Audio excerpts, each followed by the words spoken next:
वह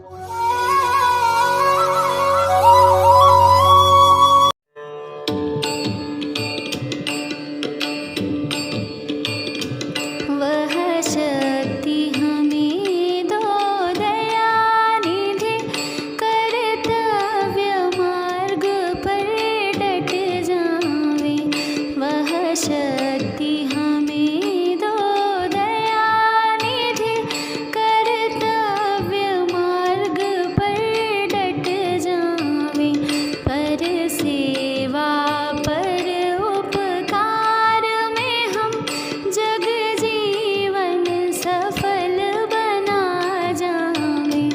वह शक्ति हमें दो दयानिधि, कर्तव्य मार्ग पर डट जावे। हम दीन दुखी निबलों विकलों के सेवक बन संताप हरे। जो है अटके भोले भटके, उनको तारे खुद तर जावे। वह शक्ति हमें दो दयानिधि, कर्तव्य मार्ग पर डट जावे। छल दंभ द्वेष पाखंड झूठ, अन्याय से निश दिन दूर रहे। जीवन हो शुद्ध सरल अपना, शुचि प्रेम सुधारस बरसावे। वह शक्ति हमें दो दयानिधि, कर्तव्य मार्ग पर डट जावे।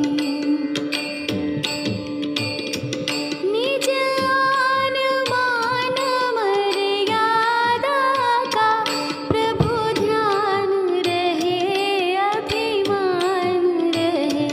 जिस देश राष्ट्र में जन्म लिया, बलिदान उसी पर हो जावे।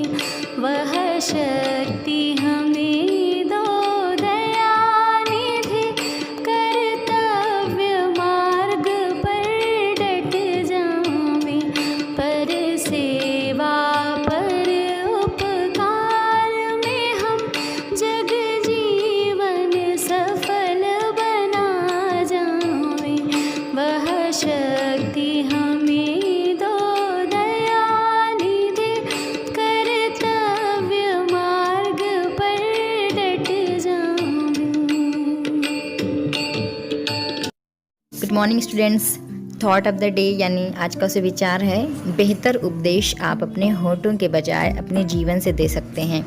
You can preach a better sermon with your life then with your lips. अर्थात बच्चों, हमें अपने कर्म व व्यवहार से दूसरों को प्रेरित करना चाहिए, ना कि शब्दों से, क्योंकि दूसरों को उपदेश देना एक सामान्य प्रवृत्ति है। हम प्रायः खुद को श्रेष्ठ मानकर दूसरों को उपदेश देने लगते हैं और यह भूल जाते हैं कि जो उपदेश हम दूसरों को दे रहे हैं, क्या स्वयं भी उस प्रकार का आचरण कर रहे हैं। सत्य तो ये है कि जिन व्यक्तियों की कथनी करनी में एक रूपता होती है, उन्हीं के उपदेश भी हमें प्रभावित करते हैं, क्योंकि प्रभाव उपदेश का नहीं बल्कि आचरण का पड़ता है। अतः यदि एक टीचर चरित्रवान है, पक्षपात रहित है, नैतिक मूल्यों का पक्षधर है, वह अपने उस आचरण से अपने स्टूडेंट्स को जितना प्रभावित करेगा, उतना लंबे चौड़े व्याख्यानों से नहीं कर सकता। इस विचार से हमें यह शिक्षा मिलती है कि व्यक्ति को उपदेश देने की प्रवृत्ति से बचना चाहिए और जीवन में अच्छा आचरण करना चाहिए। Thank you. गुड मॉर्निंग बच्चों। Today's word is rapid. RAPID। Rapid का अर्थ है तीव्र, तेज, द्रुत या शीघ्र। जैसे त्योहारों का मौसम आता है या शादियां, तब सोना और चांदी महंगे हो जाते हैं। उसे सरल शब्दों में बोलेंगे a rapid increase in the prices of gold and silver, यानी सोने और चांदी की कीमत में तेज बढ़ोतरी। Thank you. Good morning. अब प्रस्तुत है आज की पहेली। तो बताइए, लंबा तन और बदन है गोल, मीठे रहते मेरे बोल, तन पर मेरे होते छेद, भाषा का मैं करूँ न भेद। बताइए क्या है? जल्दी सोचिए, जल्दी जल्दी बताइए। इसका सही जवाब है बांसुरी। बांसुरी अत्यंत लोकप्रिय वाद्य यंत्र माना जाता है। बांसुरी कई प्रकार की होती हैं, जैसे मोटी लंबी बांसुरी, पतली नाटी बांसुरी, 7 छेदों वाली बांसुरी और 11 छेदों वाली बांसुरी, और इनके बजाने की शैली भी भिन्न भिन्न रूपों में पाई जाती है। आजकल हरि प्रसाद चौरसिया जी का बांसुरी वादन पूरे विश्व में प्रसिद्ध है। बाय बाय बच्चों, have a good day, thank you. नमस्कार प्यारे बच्चों, आज का इतिहास में नया क्या सीखेंगे, आइए मिलकर जानते हैं। आज ही के दिन सन 1943 में कोलकाता का हावड़ा पुल शुरू हुआ। बच्चों, ये बहुत ही मशहूर पुल है और यह कोलकाता में स्थित है। आज ही के दिन वैज्ञानिक सीवी रमन द्वारा एक एक्सपेरिमेंट किया गया, एक खोज की गई। उसका नाम रखा उन्होंने रमन प्रभाव। इसके लिए उन्हें 1928 में आज ही के दिन भारतीय वैज्ञानिक सीवी रमन ने रमन प्रभाव का आविष्कार किया, जिसके लिए उन्हें नोबेल पुरस्कार प्राप्त हुआ। आज के लिए बस इतना ही। पुनः नई जानकारी के साथ आपसे फिर मुलाकात होगी। नमस्कार। सभी का नमस्कार। आज के विशेष में हम चर्चा करेंगे सीवी रमन जी के विषय में। भारत के प्रसिद्ध भौतिक शास्त्री चंद्रशेखर वेंकट रमन जी का जन्म 7 नवंबर 1888 को ब्रिटिश भारत के तमिलनाडु राज्य में कावेरी नदी के तट पर बसे तिरुचिरापल्ली में हुआ था। इनके पिता का नाम चंद्रशेखर अय्यर था, जो कि एवी नरसिम्हा राव कॉलेज में भौतिकी के प्राध्यापक थे तथा साथ ही बहुत अच्छे वीणा वादक भी थे। इनकी माता का नाम पार्वती अम्मल था। 28 फरवरी 1928 को इन्होंने रमन प्रभाव की खोज की। इसके अगले ही दिन 29 फरवरी को इसकी घोषणा की। उनका आविष्कार उनके नाम पर ही रमन प्रभाव के नाम से जाना जाता है। रमन प्रभाव के अनुसार जब प्रकाश की एक तरंग एक द्रव्य से निकलती है तो इस प्रकाश तरंग का कुछ भाग एक ऐसी दिशा में फैल जाता है जो कि आने वाली प्रकाश की तरंग की दिशा से भिन्न है। उनके इस शोध से पता चलता है कि समुद्र का रंग आखिर नीला क्यों दिखाई देता है। प्रतिष्ठित वैज्ञानिक पत्रिका नेचर ने उनके इस शोध को प्रकाशित भी किया था। 1930 में उन्हें रमन प्रभाव के लिए भौतिकी का नोबेल पुरस्कार प्राप्त हुआ। विज्ञान के क्षेत्र में नोबेल पुरस्कार प्राप्त करने वाले वे प्रथम एशियाई व्यक्ति थे। 1954 में भारत सरकार ने इन्हें देश के सर्वोच्च नागरिक सम्मान भारत रत्न से सम्मानित किया। 1957 में इन्हें लेनिन शांति पुरस्कार से नवाजा गया। 28 फरवरी 1928 को चंद्रशेखर वेंकट रमन ने रमन प्रभाव की खोज की थी, जिसकी याद में भारत में इस दिन को प्रत्येक वर्ष राष्ट्रीय विज्ञान दिवस के रूप में मनाया जाता है। धन्यवाद। शुभ प्रभात। आज की प्रश्नोत्तरी। पहला प्रश्न, फिजी देश की राजधानी क्या है? इसका उत्तर है सुवा। दूसरा प्रश्न, न्यूजीलैंड देश की राजधानी क्या है? इसका उत्तर है वेलिंगटन। तीसरा प्रश्न, सामोआ देश की राजधानी क्या है? इसका उत्तर है एपिया। आखिरी प्रश्न, बहरीन देश की राजधानी क्या है? इसका उत्तर है मनामा। धन्यवाद। Good morning students. आज की मॉर्निंग असेंबली की बाल कविता का शीर्षक है इब्ने बतूता पहन के जूता। तो चलो बच्चों शुरू करते हैं।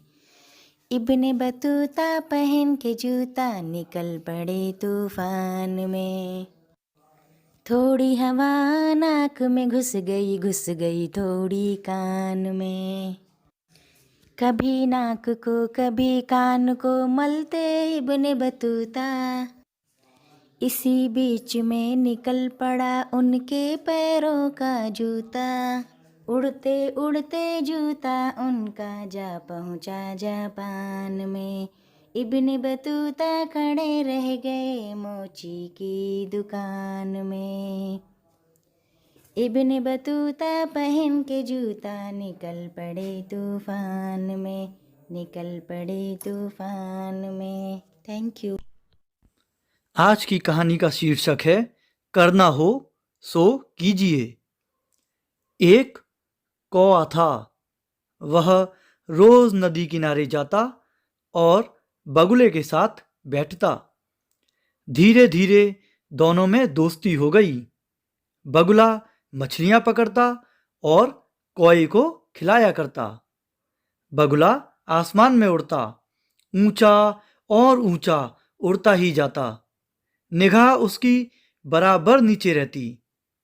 मछली को देखते ही वह सरसराता हुआ नीचे आता, अपनी लंबी चोंच पानी में डुबोता और पैर ऊंचे रखकर झट से मछली पकड़कर किनारे पर आ बैठता।